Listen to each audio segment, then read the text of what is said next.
बिस्मिल्लाहिर्रहमानिर्रहीम। बॉस को समझना मुश्किल ही नहीं नामुमकिन है। इसके बारे में मैं आपको 2 किस्से और सुनाता हूँ कि जिससे आप समझ जाएंगे कि बॉस बेचारा किस मजबूरी की हालत में अपने काम को चला रहा होता है। पहला किस्सा तो यह है कि एक कंपनी जिसमें कुछ इन्वेस्टर की इन्वेस्टमेंट थी और मैनेजमेंट जो है कुछ टाइम के बाद चेंज हो जाती थी। तो जब एक मैनेजमेंट चेंज हुई जो कि 5-6 साल गुजार के गई थी, तो नई मैनेजमेंट आई, उसने बहुत सारे लोगों को चेंज कर दिया, उसने प्रोक्योरमेंट मैनेजर को भी चेंज कर दिया। तो नया प्रोक्योरमेंट मैनेजर जब उसने ज्वाइन किया तो उसने देखा कि बहुत सारी ऐसी चीज़ें हैं जो कि डबल प्राइस पे आ रही हैं और इंपोर्ट हो रही हैं या लोकल मार्केट से आ रही हैं, वेंडर फिक्स हैं, प्राइसेस फिक्स हैं। तो उसने नई मैनेजमेंट को बताया कि जनाब ये तो ऐसे हो रहा है, तो ये तो कल को मेरे ऊपर बात आ जाएगी कि भाई आप इतनी हाई प्राइस पे क्यों परचेज़ किए जा रहे हैं, तो मुझे बताएं क्या करना है, ये तो प्राइसेस आधी कम हो सकती हैं। तो मैनेजमेंट ने थोड़ी दिलचस्पी ली और काम को आगे तक देखा और चीज़ों को वैल्यूएट किया, तो पता लगा वाकई ये तो प्राइसेस तो ऑलमोस्ट डबल हो रही थी। अब वो कंपनी थी सर्विस कंपनी, जैसे आप समझ लें कि कोई जॉय लैंड है, झूले लगे हुए हैं, अब 1 टाइम इन्वेस्टमेंट है झूलों पे, लोग रोज़ आते हैं झूले लेते हैं, पेमेंटें कैश रोज़ आ रहा है, कैश बढ़ता जा रहा है। झूला तो एक दफ़ा ले लिया बस ख़त्म उसकी इन्वेस्टमेंट, वो तो साल 6 माह में पूरी हो जाती है। लेकिन वो झूला चल रहा है 10-20 साल 25 साल, जो 20 साल पहले झूला लिया था वो भी अभी तक चल रहा है। तो अब ये इस तरह की सिचुएशन में पैसा जो प्रॉफिट है वो बेबहा आता है और एक्सपेंस बहुत थोड़े से होते हैं। तो यही सूरत हाल वहाँ पर थी। तो अब चीज़ों को ज़रा वाइडर सेंस में देखा गया, मैनेजमेंट ने दिलचस्पी ली तो पता चला कि ये तो वाकई प्राइसेस तो डबल पे की जा रही हैं। तो अब एक तरीका तो ये था कि वो सारी प्राइसेस को कम करके, वेंडर चेंज करके, तो जो बाइंग है उसको आधा कर दिया जाए। लेकिन जब बाइंग को आधा करते हैं तो वो जो प्रॉफिट तो और बढ़ जाएगा, यानी जितना प्रॉफिट आ रहा था उसका मतलब कि वो जो एक्सपेंस हो रहे थे वो कम हो गए, तो प्रॉफिट और बढ़ गया। तो वो जो बढ़ा हुआ प्रॉफिट था वो जो 2-4 इन्वेस्टर थे उनमें डिवाइड होना था। तो अब मैनेजमेंट ने सोचा कि ये तो गलत बात है, अगर हमने इस साल ज़्यादा प्रॉफिट दे दिया इन्वेस्टर को तो वो तो अगले साल भी ज़्यादा मांगेंगे, फिर अगले साल मांगेंगे, तो इनकी आदत ख़राब नहीं करनी चाहिए। तो हमें बाइंग को इसी लेवल पे रख के वेंडर चेंज कर देते हैं और प्राइसेस को इसी लेवल पे रखते हैं ताकि एक्सपेंस शो होते रहें। तो अब मैनेजमेंट ने वेंडर चेंज कर दिए, प्राइसेस चेंज नहीं की और वो वेंडर उनके अपने बनाए हुए वेंडर थे। तो इस तरह से उन्होंने एक्सपेंस को वही रहने दिया, बाइंग के रेट वही रहने दिए, वेंडर चेंज कर लिए। तो वो जो एक्स्ट्रा जो पे हो रहा था वो जो पिछली मैनेजमेंट की जेब में जा रहा था वो अगली मैनेजमेंट की जेब में जाना शुरू हो गया और जो इन्वेस्टर थे उनको एक फ़िक्स प्रॉफिट जो एनुअली डिसाइड था वो उसी राउंड अबाउट, उसमें कुछ प्लस माइनस, कभी वो 10% हो गया, कभी 10.5 हो गया, कभी 9.5 हो गया, तो उसके आसपास ही रहने दिया।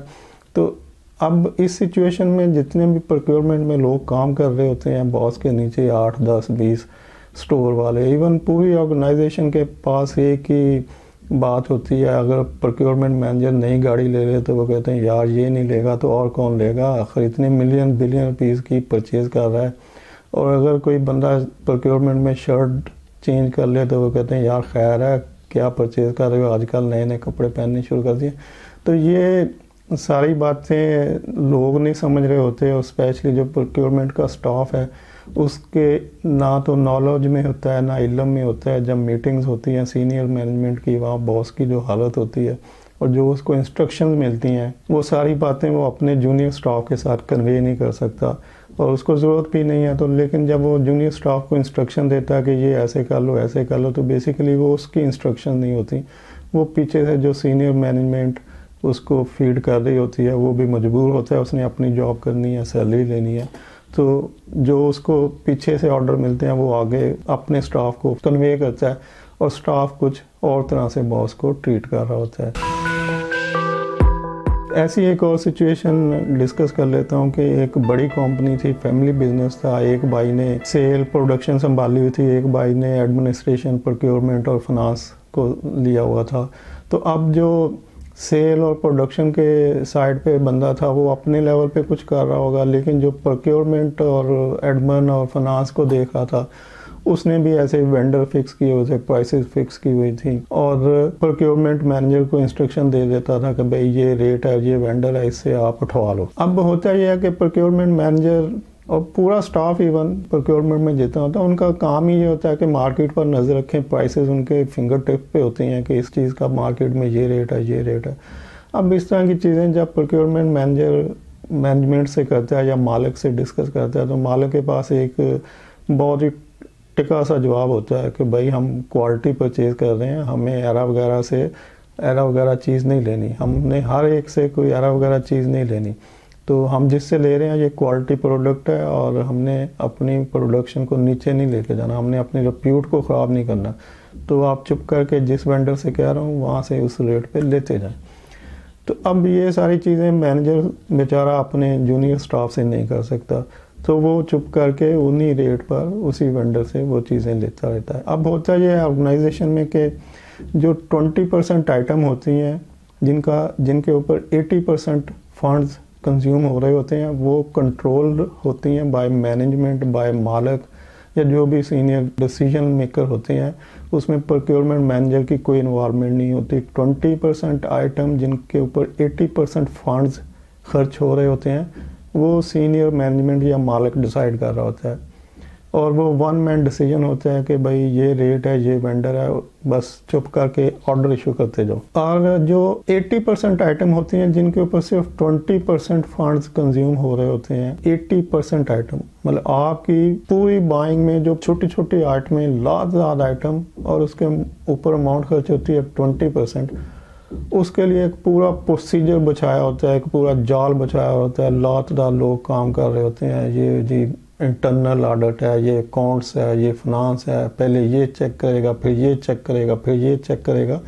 तो उसके ऊपर एक पूरी फौज बैठी होती है चेक करने वाली और उसके पीछे क्या होता है, ओनली 20% फंड्स होते हैं जो कि 50 लोग बैठे चेक कर रहे होते हैं कि इसमें कोई फ्रॉड तो नहीं हो रहा, इसमें कोई घपला तो नहीं हो रहा, परचेज़र ज़्यादा तो नहीं पे कर रहा, परचेज़र ऐसे तो नहीं कर रहा।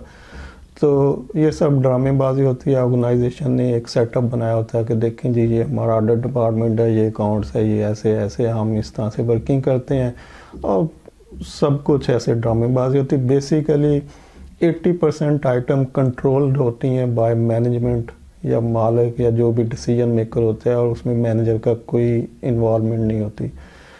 तो इस तरह की सिचुएशन जो है ये एक्सपीरियंस से बच्चों को पता चलती हैं। जब नए लोग जाते हैं ज्वाइन करते हैं प्रोक्योरमेंट को तो वो ऐसे ही कान इधर कभी उधर सुन रहे होते हैं, तो उनको यही पता चलता है कि जी मैनेजर तो बहुत ही ऐश कर रहा है और इसके तो सारों पाँव कढ़ाई में और ये तो दिन रात तो पता नहीं इतने तो कितना कुछ प्रॉपर्टी परचेज कर रखी होगी। तो बेसिकली ऐसे नहीं होता। सिचुएशन मैंने आपको समझा दी है। तो उम्मीद है अब ऑनवर्ड जो है आप अपने बॉस को बेहतर तौर पर अंडरस्टैंड करेंगे, उसको रिस्पेक्ट देंगे, उसकी इज्जत करेंगे और उसको उतना ही ऑनेस्ट समझेंगे जितना कोई भी दूसरा बंदा हो सकता है।